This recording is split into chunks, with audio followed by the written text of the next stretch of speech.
always knew that this was going to, not go away in just a matter of a couple months or even years. And Saadia can speak to the post 9/11 experience, obviously.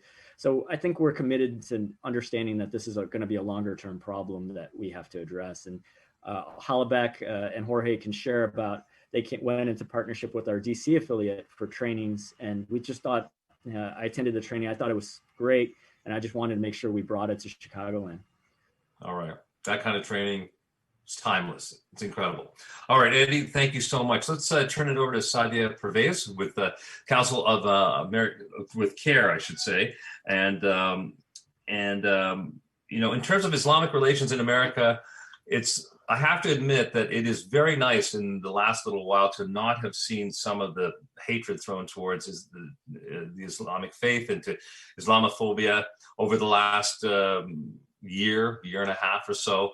And it is wonderful to see that stuff off of the front page. And I don't mean it sort of in terms of keeping score, but it's incredible what we went through with this election, and to see America's America's National Homeland Security and intelligence forces saying, you know what, that is not any kind of a problem anymore. Our problems are much more domestic, and human relations are suffering because of the kind of politics that we're involved in. So it is great to see CARE represented here. Saadia, why don't you introduce yourself, talk to us about your organization and what you're hoping to get out of this and how you're integrating with your colleagues here.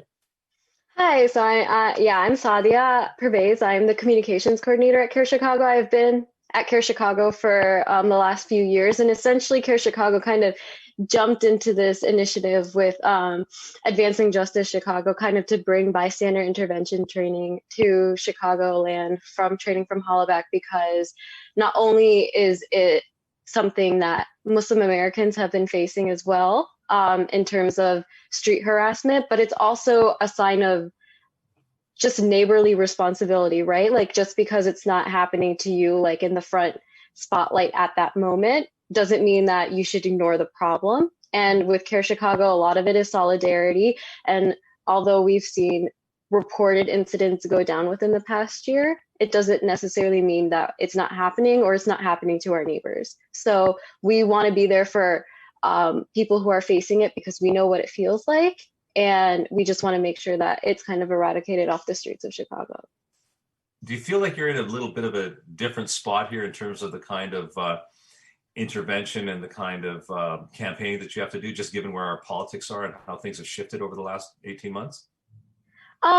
To be honest, we haven't really seen a shift in the rhetoric that we're facing in terms of anti-Muslim or anti-Asian bias. We're seeing a much more systemic perspective from it, where we're seeing it from hiring managers and things like that. We still do get reports of, neighborhood harassment of Muslim Americans. And I don't think that this election cycle kind of eased it as like we may have hoped. I think it's very much past political rhetoric has really engaged the type of bigotry that is going to leave a legacy for the next few years.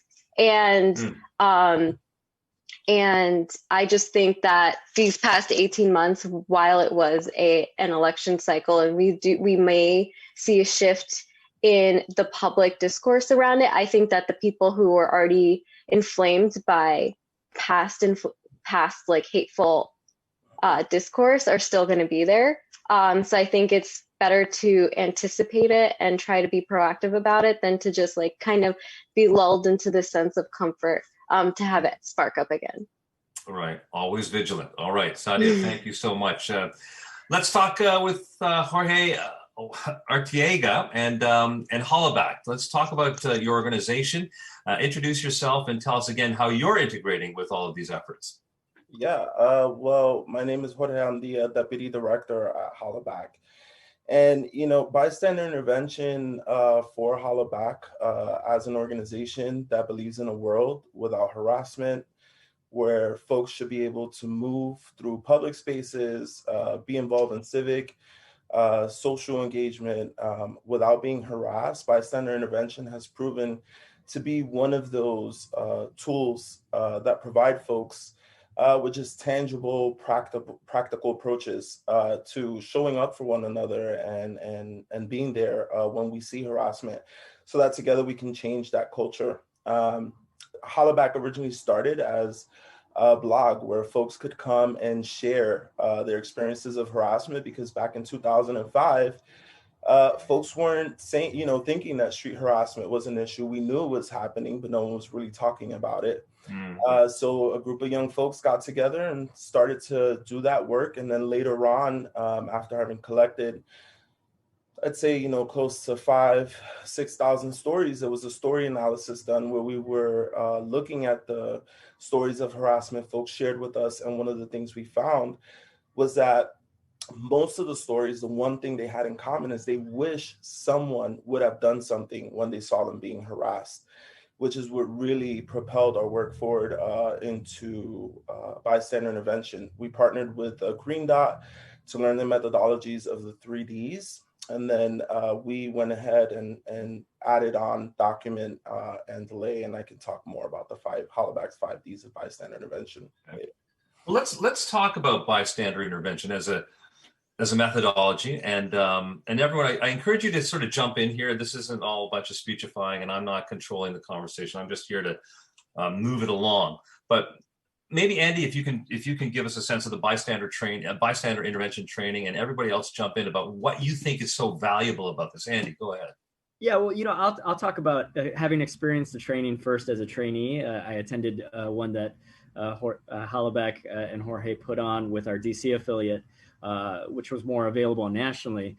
I think the thing I really appreciated about the training is, these are very common sense things that people can do. And you don't have to be a Brazilian jiu-jitsu expert or, a power lifter. I think many of us tend to think if we saw a hate incident unfolding, even if it was, hostile verbal harassment, we tend to think like, oh, I have to be prepared to, to physically get in the middle of that. And that's, that's not true. There are many other things you can consider doing. That being said, so that was the first thing I really appreciated. Easy to remember because they all start with the letter D. But then the second thing I would say is, and this is something that I think there have been studies about, is people often freeze when they see a situation like this unfold in a public space, partially because it's shocking, right? It's not behavior that we consider normal when someone is being harassed. But if we don't have a plan, if we haven't gone through a training like this and we have an idea in our head what we would actually do in that situation, we're much more likely not to take action and then feel terrible about it afterwards, right? And so I think that's what I really appreciate about the training. I'll defer to Jorge and Saadia to share about the rest. Well, it's always interesting to talk to a client to get other people excited about what it was that they learned. But let's go to the teacher. Jorge, talk to us about that. Give us all the things that start with the letter D and all the things that start with the letter E, and empower us to feel like this is something we all need to know. Yeah, so I think the first and most important thing about about Hollaback's 5Ds of bystander intervention is that they're really designed to focus in on the person who's experiencing the harm at that moment, which makes it so much more easier than if you were thinking about, oh, I now have to confront the person who's doing the harm, right? It's essentially about taking care of someone. So I think that's the easiest. That's the easiest approach. The second is we may, So just so I'm clear, it's focusing on the victim. Yeah, the methodology focus, and we don't use the term victim. Okay. We like to label folks, right? You didn't choose to be harassed. No one chooses that, so you shouldn't be given a label. Person receiving the harassment. There we go. Yeah, and then I'd also add in there the piece of safety, right? We address the concerns. We know that safety is the number one concern that folks have. But guess what? There's still something you can do. And I think the training does a good job of not only airing those concerns, but assuring you that those concerns are perfectly valid, they're common, and that you can still move yourself into action, whether it is on your own or engaging someone else in one of the 5Ds. So the 5Ds, I'll give them to you quickly, kind of like we do at the beginning of our training, but if you want to learn more about them, you'll have to attend one of the trainings. So we have distract, which is creating a distraction to de-escalate a situation. We have delegate, finding someone else to help you. You have document, creating documentation of the situation, and then making sure the person who experienced the harm receives that and gets to choose what they want to do with it. You have delay, which is essentially checking in with the person after the situation has passed. And then direct, which for us is the last form of intervention that we recommend to folks, only because it is you directly intervening to stop the harassment from taking place, but then quickly shifting your attention to take care of the person who's experiencing the harm. Okay. And you've had a lot of success with this, obviously, and it's very understandable. Well, just to kind of give some context to what that success has been organizationally, last year at this time, Hollaback had trained 6,000 people in bystander intervention. This year, we've trained close to 32,000 people in bystander intervention. And what we learned through the pandemic was that since bystander intervention, and we didn't really learn it, we've known it because we've talked about bias and all the reasons and identities or intersections of our identities that cause us to be targeted for harassment in public spaces. But what we were able to do was really shift the training so that it spoke to the communities that we were trying to support. So we do have our bystander intervention to stop anti-Asian, Asian American, and xenophobic harassment, but we also, in the wake of Breonna Taylor and George Floyd, pivoted and applied that to police-sponsored violence or police brutality and anti-Black racist harassment. And then right around election time, we also shifted it to focus on harassment at the polls, voter harassment at the polls. We're all through that now. All right, that helps to illuminate it for all of us. Saadia, I want you to reflect on that and note that, Andy's organization has put out a really startling statistic that Illinois ranks 4th in incidences of hate crimes against Asian Americans. And I mean, that is pretty hard to take, but 4th in the whole nation. Saadia, tell me, with Hollaback's kind of strategizing around this, how has that helped you? And how has that helped CARE to empower people to be able to deal with this obviously omnipresent danger? I mean, it's again reinforcing the idea that anybody can really take care of someone who is being harassed when they witness it. I mean, we've been seeing issues like this, like anti-Asian sentiment since the 19th century, right? And then post 9/11, we saw a huge uptick in Islamophobic harassment. And then especially after 2016, you see the FBI hate crime statistics against Muslims and against a large amount of minority communities like go up to record levels. And a lot of the times we see people and we're like, we don't know what we can do about this. And our community members are like, we don't know how to be there in the moment. What we can do is report it to you after and let you know that this happened. But like, what do we do to take care of ourselves or our community in the time that it's happening? So with this joint action with Advancing Justice Chicago and Hollaback, we're able to let our community members know, as well as our allies that we stand in solidarity with, how to stand with each other. And if they see harassment, how to address it, right? To direct it or to delegate, to be direct about it, to delegate, to document based on. Is it effective with your community? Is it effective with people? Do they feel empowered when they have such an easy thing to, such an easy methodology, if you will, to be able to deal with these situations? I think it is, because people are always looking for a way to help, and they don't want to be kind of reactive to it after the fact that it happened, right? They want to be there and they want to take care of the person who is being harassed. Again, like Jorge said, it's important not to make it about the person who's not being harassed, right? The person who's acting, you have to act on behalf of the person who is being harassed. Right. And I think that just endorses, being a good neighbor, which is something that we definitely need today, especially. And so this is empowering to our community, not only to help people within that small like insular concern. So it's not only helping Muslims helping other Muslims, but it's helping Muslims helping Asian Americans who don't happen to be Muslim, right? We're having that intersectionality of defending your neighbor. And I think that's very important. It's very American, isn't it? Yes. It is. All right. All right. Now we have that there, and now we know what we're kind of working with. The question and sort of the theme of this forum is, do you hear me?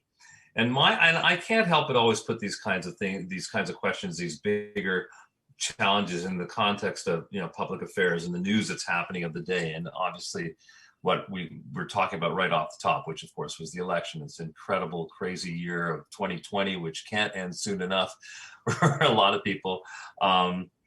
There's a vaccine coming, and we may be starting. I put a post out on Facebook yesterday talking about how we may allow ourselves to start to envision the end of this thing at some point, which is still a long ways away.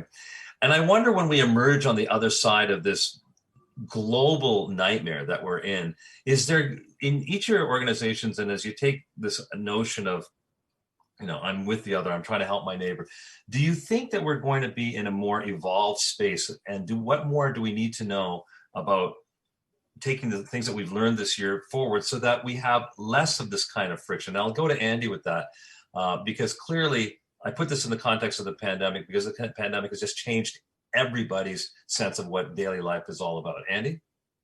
Yeah, you know, Ravi, I'm not sure. I think one of the things I'm hearing from a lot of other groups that also do nonpartisan civic engagement work this election year, and we look at the results, you know, now that the president is going to be outgoing in January, you know, for the last 4 years, we heard a pretty explicit political strategy as far as being anti-immigrant, you know, a xenophobic message being promoted. And despite that, you know, well over 70 million, I think it's now like 71, 72 million voters, that message either wasn't a big enough deal or it resonated with them. And so, you know, we as a country, I think, are facing a pretty big gap, right, a pretty big divide as far as, and I'll just use, you know, the value of immigrants, the value of folks that, let's say in the Asian American and the Muslim American community bring to our society. And so, you know, I can't say everything's going to magically go back to a better place. I think what you see with this bystander intervention project is, we know it's going to take a lot of work, right? So we want to not only provide tools for people to protect themselves and to look out and be a good neighbor, as Saadia said, but we're hoping folks will understand that these are the little things you can do to try to build a more unified, stronger community, right? Mm-hmm. that will look out for each other. And, you know, we can't do everything overnight with that 70 million that, you know, maybe doesn't have a problem with people seeing differences and otherizing people, but we can certainly make sure that for the communities that we're connected to, that people that we have relationships with, that we're going deeper with each other, and we're committing to looking out for each other in more tangible ways. Beautiful. Jorge, talk to us about that in the same context. But is this a time where people of color, now that we're emerging from this period and this time where people have seemed to have had license to say whatever the heck is on their minds as it relates to things that are not particularly, you know, helpful sometimes to people of color. Is it a time now, Jorge, for people of color to actually have even less patience for this and to be able to be a little bit more aggressive in demanding what they want? And what can your organization do to help with that kind of sense of empowerment without it being wandering into it being too confrontational, if that in fact is a word? Go ahead.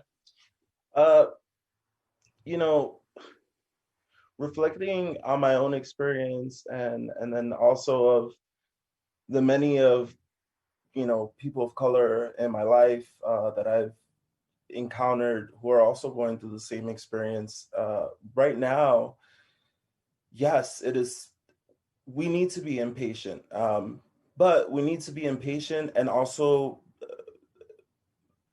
be willing to hold those folks accountable, right? Like carry it on beyond the protests, beyond the marches, beyond the polls. And once we get the folks who we feel represent, what is important for us, holding them accountable, and holding them accountable in helping us create a culture that's going to shift the way we see violence, the way we see harassment, the way we see discrimination, and hold them to it, right? Mm-hmm. Now, I don't just want to see policy. I don't just want to hear, I want to see real change to the institutions that we have to navigate as people of color on a daily basis.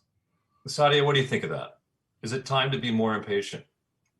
I honestly think that I don't know if patience is the right word, because people of color have been on the front lines of instigating change for as long as America has been a country. And I don't know if it's rather us being impatient or being historically disenfranchised. And now we're at a point where we are having more power through social media, through seizing how people hear us instead of being filtered. And I think that's what's inspiring a lot of change today. And I think because it's more easily accessible, it's not being relegated to certain circles of activists, and it's becoming much more of an intergenerational thing. I think that's why people are seeing it as like a breaking point. But I don't know if it's a patience thing rather than we're having more accessibility to the method of solidarity and performing systemic change that we didn't have access to in the past. So that's my perspective. Right, and we have such tools that make that work. Incredible. Yes. Andy, what about that? I mean, I'm still struck by the sound of that statistic that we mentioned, which you guys put out there. I should correct or just clarify, Ravi, that that information was so that's privately reported to our website and not necessarily to government agencies as well. So I think it's still indicative of a trend.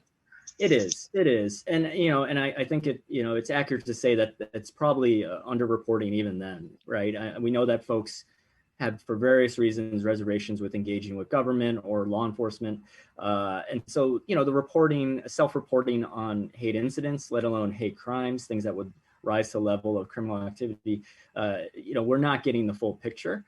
But to your point about impatience, I think.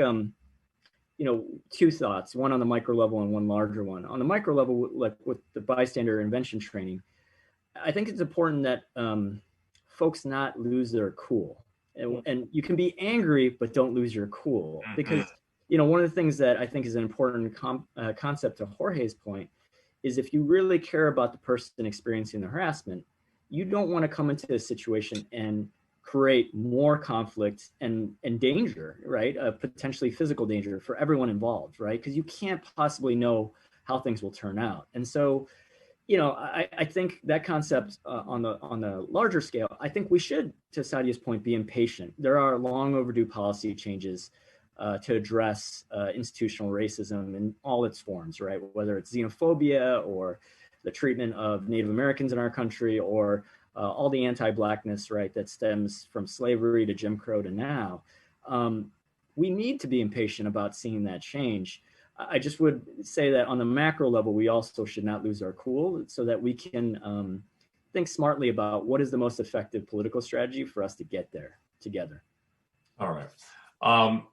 That's probably as good a jumping off point from moving from the bystander intervention awareness, which again we will talk about a little bit more, certainly in terms of the stories and that we do on TV and so on. But let's talk a little bit about this change that's happening. We're about to head into the holiday period, and the theme again of this forum is, do you hear our voices?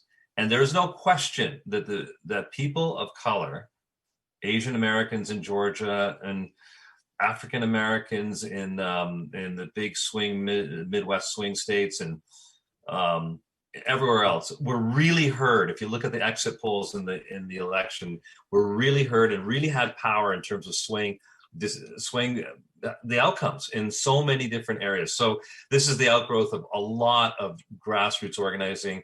It's the outgrowth of 50 years and more of development of communities and growth and maturity and so on and so forth. But let's talk about how you all feel about this incoming administration, what your hopes are for it, and the fact that voter turnout by very specific groups of people in very specific areas really turned the tide here. And there's no question about that. Jorge, let's start with you about that. What are your hopes, and what has to be listened to by the administration from organizations such as yours? Well, I think we're on the right track with the fact that President-elect Joe Biden has already discussed wanting to start some sort of online harassment task force. You know, Hollaback also does work in the online harassment space, and I think that's a step in the right direction. We also don't want to forget, I also believe it was under him in Obama's administration that we got the Violence Against Women Act passed. So for us, you know, it's really about, do you hear us? And if you do hear us, how do we, in partnership, move forward and start to really bring about and change some of the ways in which, you know, people of color are, I don't like the word, but targeted, right, in our country, and not just on an interpersonal level, but on a community level, and on a policy level. And Jorge, do you think that Joe Biden has a mandate to make that kind of thought process a key part of his policy decision making? From what I've gathered so far, yeah, it's a complete different tone than we've heard for the last 4 years. To hear an administration just say racial injustice, right? Like, to me, that is a huge step. Yeah, it is. Saadia, what about your thoughts on that? So I do have hopes for this upcoming administration, but I do want to underline the idea that while the past 4 years have seen a lot of inflammatory rhetoric regarding Muslim Americans and immigrants and xenophobia, that thread has always been there throughout American history, and it didn't disappear. And it with the Obama administration, and I don't anticipate it disappearing with this shift of administration. So I think it's very important to keep in mind that while we might see a shift in the paradigm of like the public figurehead of talking about these xenophobic and anti-Muslim situations, we really need to pay attention to what policy and what's happening at the grassroots level, because let me just jump in there. I agree with you, but let me just jump in. Why don't you think it's going to change? I mean, yeah, 70 million people voted one way, but whatever, 76, 80 million voted the other way. And a lot of analysts out there are saying that there was a collective recognition that the headspace that was allowing that kind of policymaking and tone, really, that was coming from the top, the headspace that allowed that to come was repudiated by this election. So why don't you think things could change? I know that we're all paid to be cynics here a little bit. And we don't want to give too much credit, because then things, like Jorge, then nothing happens, right? And we all seen that. You know, we'll start singing Kumbaya, and then no one does anything. But why don't you think this is a really bigger moment? I think we shouldn't let the past 4 years lower our standards for what change should be. And if you look at, you know, like you just look at, because I'm a communications person at Care Chicago, I'm always on social media. I'm always paying attention to what people are saying. And people are like, oh, we can finally go back to brunch. And like, we can finally, you know, go back to having like a competent, you know, caring person as president. But the thing is, 4 years before, there were people who were like, we can't go to brunch. We're still fighting for our rights. We're fighting for being treated with justice. And just because these past 4 years under this administration have brought hate to the forefront, it doesn't mean that now that President Trump is going to be, he's going to be deplatformed, that doesn't necessarily mean that those problems aren't still insidiously festering in the people, right? You can have like these statements that are say, yeah, we're against this, these are against our values, but unless you have policies or accountability in the people who have, I argue, who have been even more motivated in their bigotry because they've been validated for these past 4 years, nothing's going to happen. Like, we're still going to be fighting. And I don't think it's necessarily going to be worse, but I don't think it's going to be significantly like better. I do think it was a breath of fresh air when we did see the results that we saw, in terms of like people coming out and fighting for the rights at the polls and voting for what they believed in to be a better America. Mm-hmm. But I don't think a lot of the bigotry we're seeing is systemic, and unless we address that, which has been historically systemic, we can't really have an out like overconfidently positive view of what's going to happen. Okay, Andy, you're not going to probably find a more sympathetic set of ears and policymakers that are likely coming in terms of meshing with the agenda of advancing Asians advancing justice. What are your thoughts and hopes and dreams and fears about missing this moment? Yeah, so I think we should all just acknowledge, to Saadia's point, things were not like perfect even before President Trump took office. That being said, I think we all can acknowledge that President-elect Biden has a daunting task come next year, whether it's the pandemic. We still have U.S. forces committed overseas. There's just so many challenges, all the damage that has been done both internationally to our country's reputation, and all the damage that's been done with various changes domestically. So he's got a lot of work to do. That being said, how much he's able to do, and there's some things he can take action on via executive action, but a lot of what he is able to do or not do, unfortunately, will hinge a good deal on the outcome of the 2 Senate races in Georgia, which, early voting, I believe, starts in December, and, the actual election day is in January 5th. And so we won't really know 100% how much ability he will have to take action with the support of his own party. I would normally say, I think my biggest concern with President-elect Biden is, he's a deal maker. He is someone who has a reputation of finding bipartisan solutions. I think the real challenge is from an observation perspective, the Republican Party has changed from the party that, then Senator Biden was dealing with. There just isn't the same middle or a collection of moderates to work with to find compromise solutions. And in fact, I think we're seeing a trend where people want to see less compromise, at least the loudest voices in the Republican Party. And so, that's going to be a hurdle. That being said, as far as my wish list for President-elect Biden and Vice President-elect Harris, I hope they would adopt and be clear on this, what has transpired the last 4 years, that what we really need is an anti-racist orientation to the presidency and to just the way our federal government runs. And I'll just use a couple quick examples. One is in the area of voting rights, which is the area my organization works on pretty heavily. Since our founding, slavery and the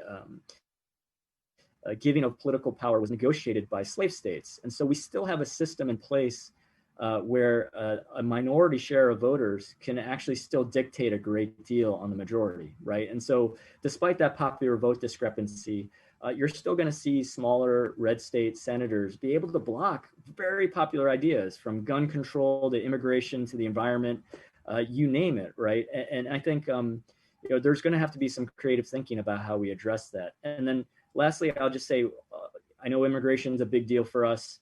I think we're going to probably see what I hope is at least a smaller set of things that can be passed into legislation.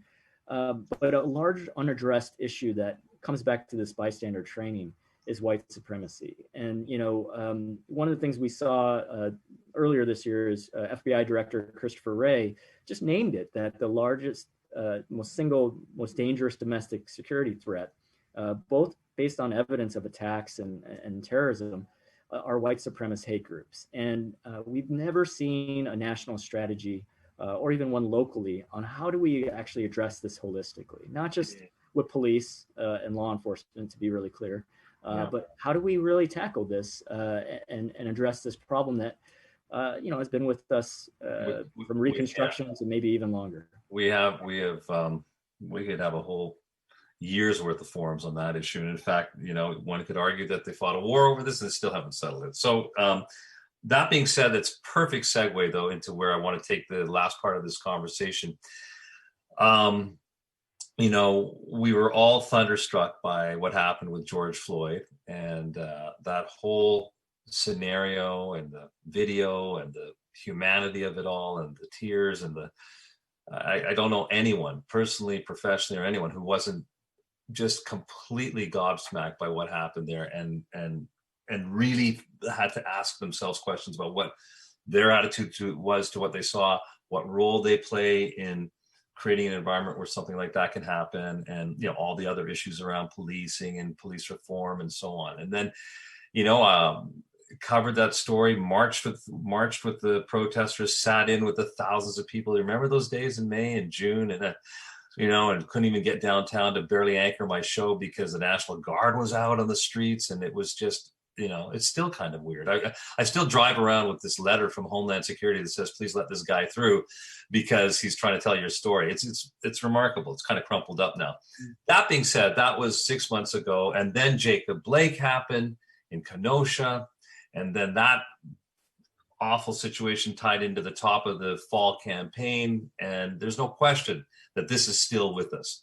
So law enforcement, police reform, President Obama saying very clearly yesterday that folks essentially in your part of the policy continuum have got to kind of probably, he's saying, stay away from this concept of defund the police because that's not going to get anyone any kind of the reforms that we want. So let's talk very quickly, Jorge. I want to start with you about your hopes for law enforcement, police reform, justice reform as being at the core of things that need to be fixed so that we can undo some of the knots that we're in. Jorge? Well, so I'm joining y'all from New York City today, and just seeing what's happening here.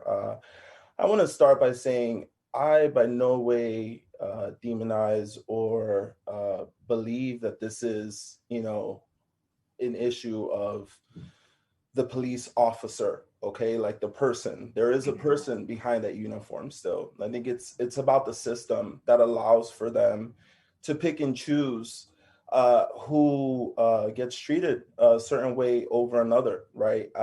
And what I hope to see, and growing up actually here in Bushwick, Brooklyn, New York, was kind of like a revitalization or revival of community leaders working together with law enforcement, going out into the communities and working with folks to really get at the heart of what makes folks feel safe. As people of color, black and brown communities, we want to feel safe. We want to walk down the streets. We do want police officers, but do we want police officers that are going to treat us unfairly and unjustly and, go after us and claim us as guilty before even having any? No, we don't want that. So what I hope is that there's some sort of partnership or revisioning for how we are policed and how we even start to work together to rebuild our communities. Okay, let's talk. Hold that thought there, Saadia. What about that? I mean, I've always thought that the answer to this, and this is just me as sort of a political science guy or whatever, is one thing this country has never had that other countries that have gone through racial upheaval is essentially a Truth and Reconciliation Commission. Look at South Africa. Look what happened there. There was generations, hundreds of years of subjugation. And it wasn't perfect, but it was pretty magical what Nelson Mandela did in terms of helping to resolve the pain, not perfectly, but certainly giving an outlet for it. It was that Truth and Reconciliation Commission. Look at Nazi Germany. They had to come to terms with what the heck a chunk of their society did and why good people went along with bad. Saadia, what about that? Like, do we need to really think about a really big picture way of approaching law enforcement, how to engage communities, how to let communities see themselves reflected in law enforcement? The Muslim community has so many leaders that have tried to engage with law enforcement on a proactive basis to build relationships. I know those people who've done that kind of stuff. I know the kind of work the FBI has done to try to reach out. Some people would say some of it is misguided, but what are your thoughts on that? How do we move towards having something that approaches truth and reconciliation?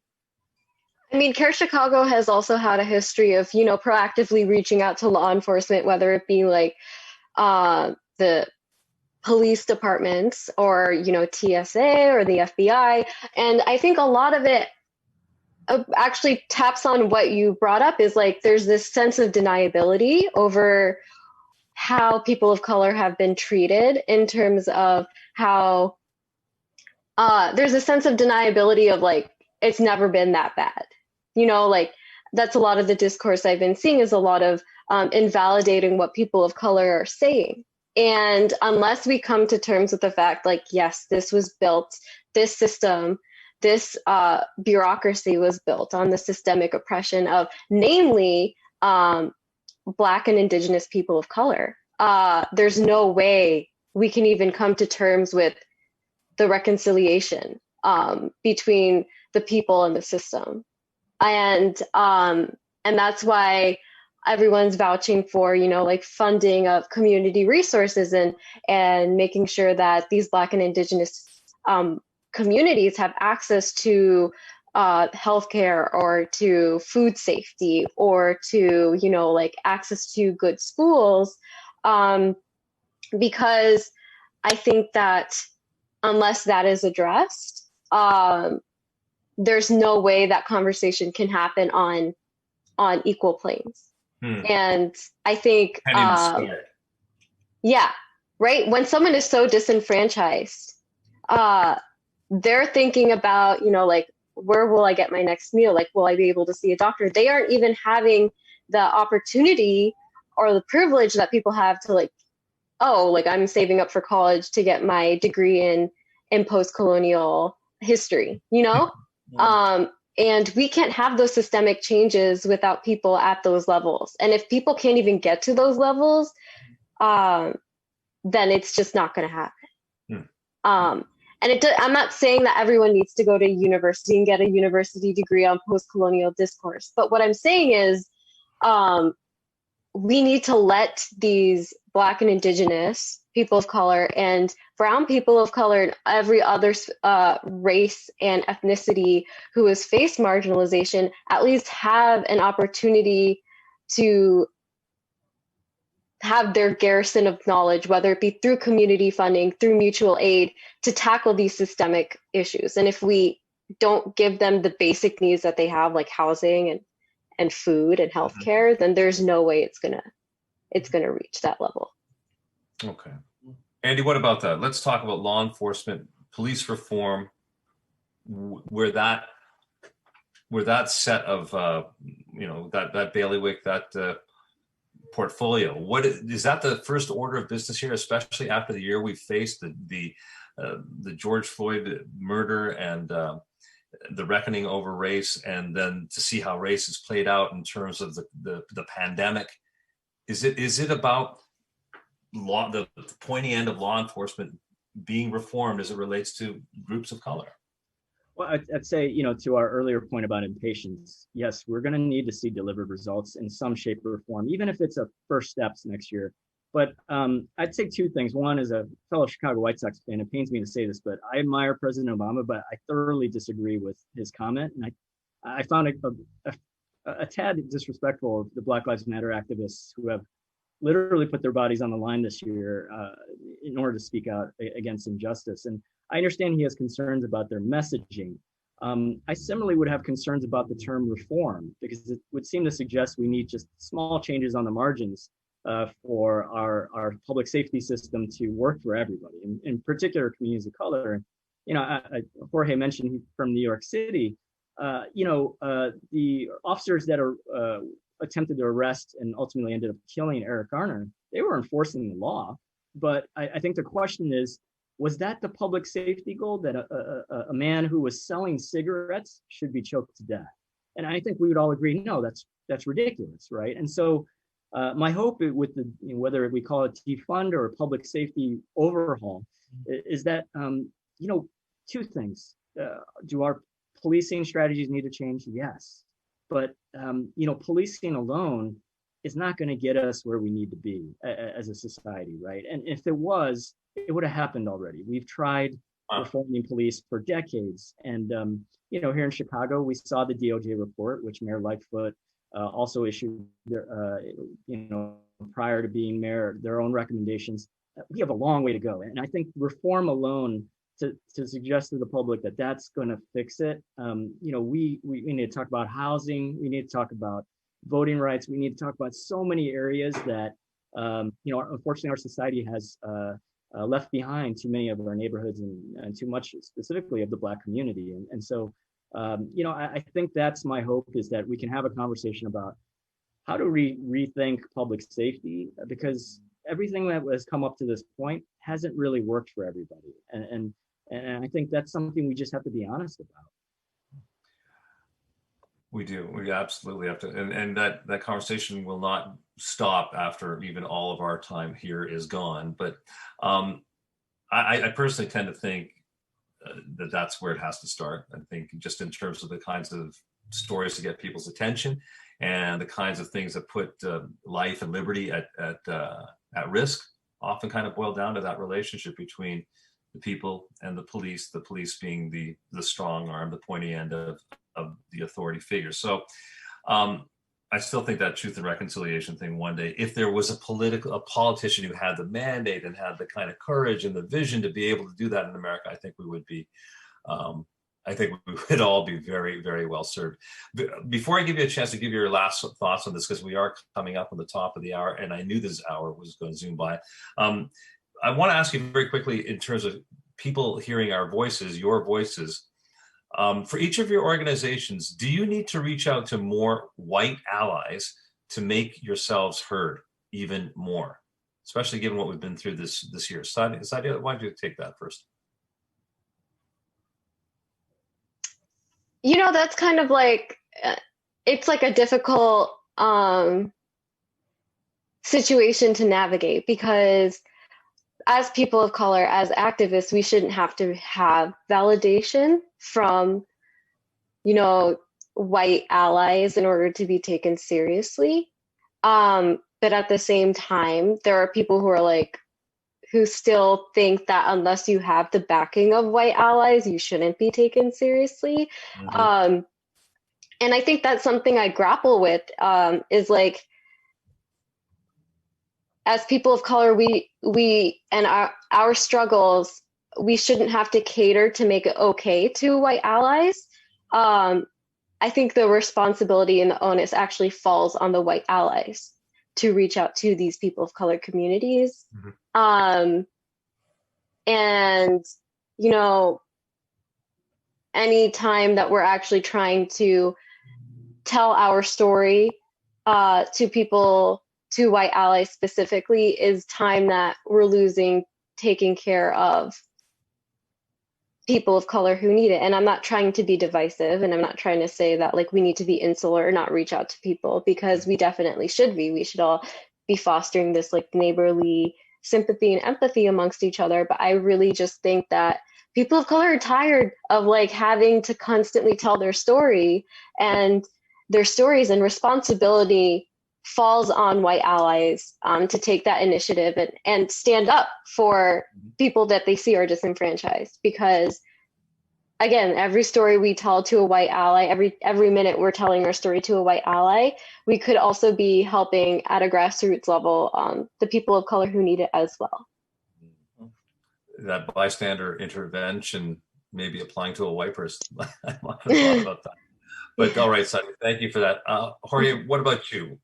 I was always so struck, certainly with the George Floyd situation. I'll never forget sitting in a sea of 5,000 people at the corner, I think, of Milwaukee Avenue and Addison or something like that. It's a 5-corner intersection where there's a Target. And I swear, there was maybe 24 African-American people of color on the stage, and everybody else in the crowd was white, except me, of course. But, and I was just thinking, well, this has changed. This is something interesting. This is something different.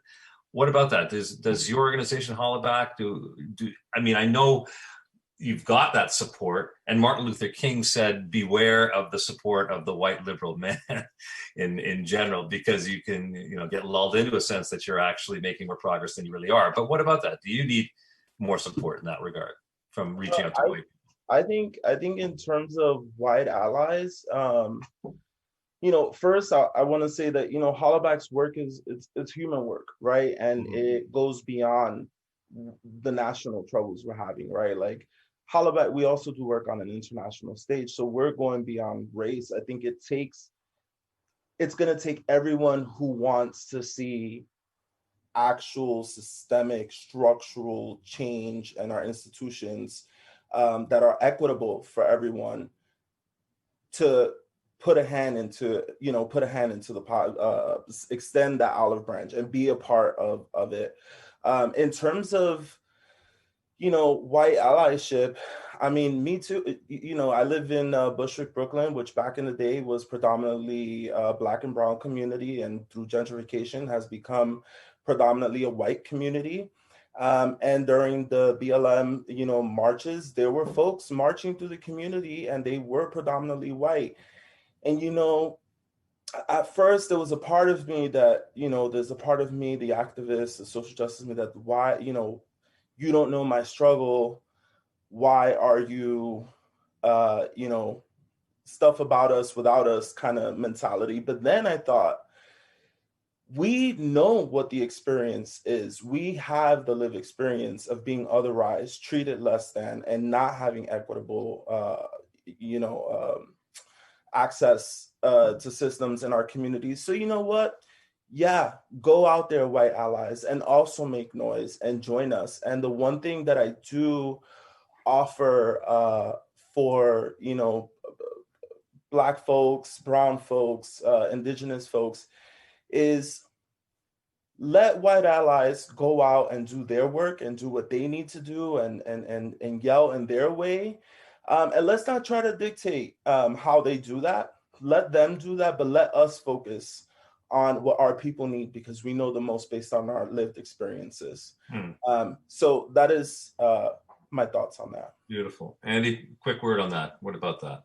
Yeah, I think one of the added benefits of this bystander training is, and by the way, I should mention, for those that have groups, whether they're white ally groups or a community of color, they should email us at antihate@advancingjustice-chicago.org. So that's antihate@advancingjustice-chicago.org.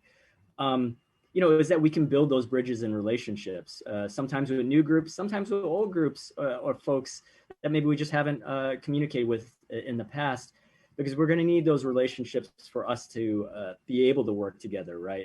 And I love one of the values of the training, which is asking the person targeted, what do they need, right? And similarly, many of us as communities of color and faith communities have been targeted for a very long time, asking us what we need, right? Not put on us to call you, but call us, so, I'm not saying, I think the main message for me is, please don't think just because these last 4 years is over and we have a new president coming in, that all that energy with the marches and all that, I hope it doesn't go away and people think everything is just going to be okay, because it's not. And we have a long road ahead for our country to get to where I think we all want it to be. And you could still go to brunch, just invite us, and then we'll have a lovely brunch and talk about how we, to Jorge's point, how do we build that society together? Well, that brings me then to our final moments here. Well, if each of you could just take 30 seconds to a minute, what is your hope?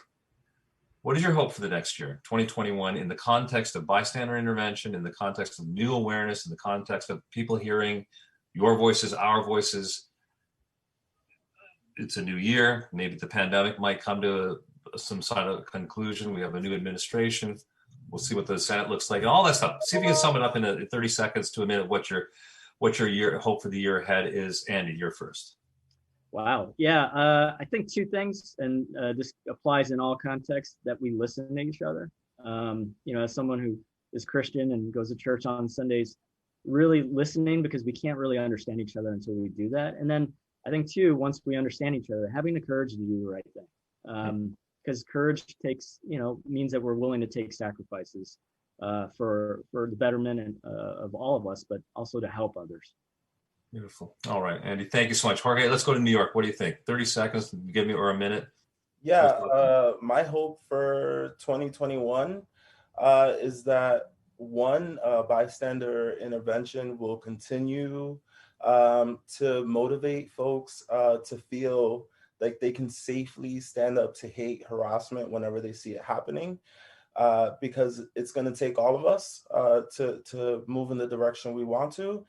And I think listening to each other and being able to get past all of the political and all of the angst, and just really see the human and try to connect with the human, because if we can do that, we've all had experiences of being otherized in some form, shape, and we can connect at least on that. Those are high hopes indeed. And we'll give the final word here to Saadia. Saadia? So I just want to see like a continuing of that, intersectional, like familial support that we've been seeing since, last spring, people standing up for each other, whether or not they're facing what the people who are kind of the target are facing, but also that empathy, right? I want to see more empathy, and I know that people are capable of it. And I just think people need to let themselves be empathetic. I feel like people aren't letting themselves be empathetic. These past 4 years, they really haven't let themselves be empathetic.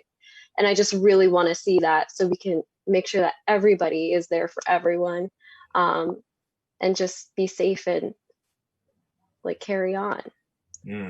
They were given a license to not be empathetic, and a new licensure to be empathetic. Who knows? Yeah. Let's see what happens. But it takes leaders like you to make those conversations happen, and to bring people together, to teach people, as you say, Jorge, to have courage. Andy, you said that, I should say, and Jorge, to come together and to recognize the humanity in all this. And at this moment, maybe I can bring back Diana Palomar to help wrap this up. But I have to tell you that this conversation was so important for us to have in the context of ABC and the stories that we pick, and the way we make decisions about what is the most important thing to talk about. Make no mistake that this resonates. This resonates within the structure that I work within. And if that's part of, quote unquote, the power structure, then I hope all of you will go away from this and tell your people and your allies that you are making a difference, because these sensibilities are heard, they are reflected, at least in terms of the institution I suppose I'm part of. And we need to do this more. And that's why we have this thing called Do You Hear Me? And I hope you feel you have been heard, because I certainly am hearing you, and all the people who are watching this are hearing you. And this will be on our website, so you can go back and look at it again. It'll be out there for, I don't know, I think megabytes are free nowadays, so it'll be out there forever. But much obliged of your time. And Diana, did you want to say anything as well yourself? No, you can close. All right. And Diana, this doesn't happen without the great work of Diana Palomar, our wonderful Vice President of Community Affairs, who reaches out to you. And thanks for returning her calls, and thank you for returning my calls. And I hope you always have a steady ear and an empathetic sensibility when you're approaching ABC News, and I'm always there for you. And thank you for being there for us. So with that, we'll conclude this forum and enjoy the rest of your day. Thank Thank you. you.